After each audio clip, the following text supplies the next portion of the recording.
கை கட்டுங்க. சரி, மாத்திரை வந்து எழுதி தரேன், போய் போடுங்க. சரிங்களா? ஆகாடு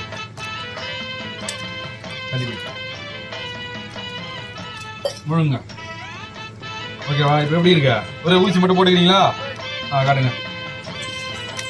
ட்ரௌசர் கொஞ்சம் லைட்டாக ஆகுங்க.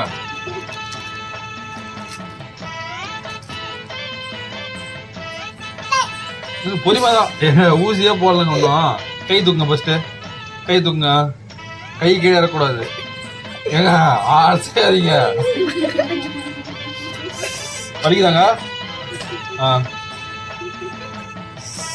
தேய்ச்சி விட்டுங்க. இப்போ தேய்ச்சி விட்டுங்க. தேய் நல்லா நல்லா தேய். செப்டிக் ஆயிடும். தேய்ச்சிட்டியா? அவனுக்கு ஒன்று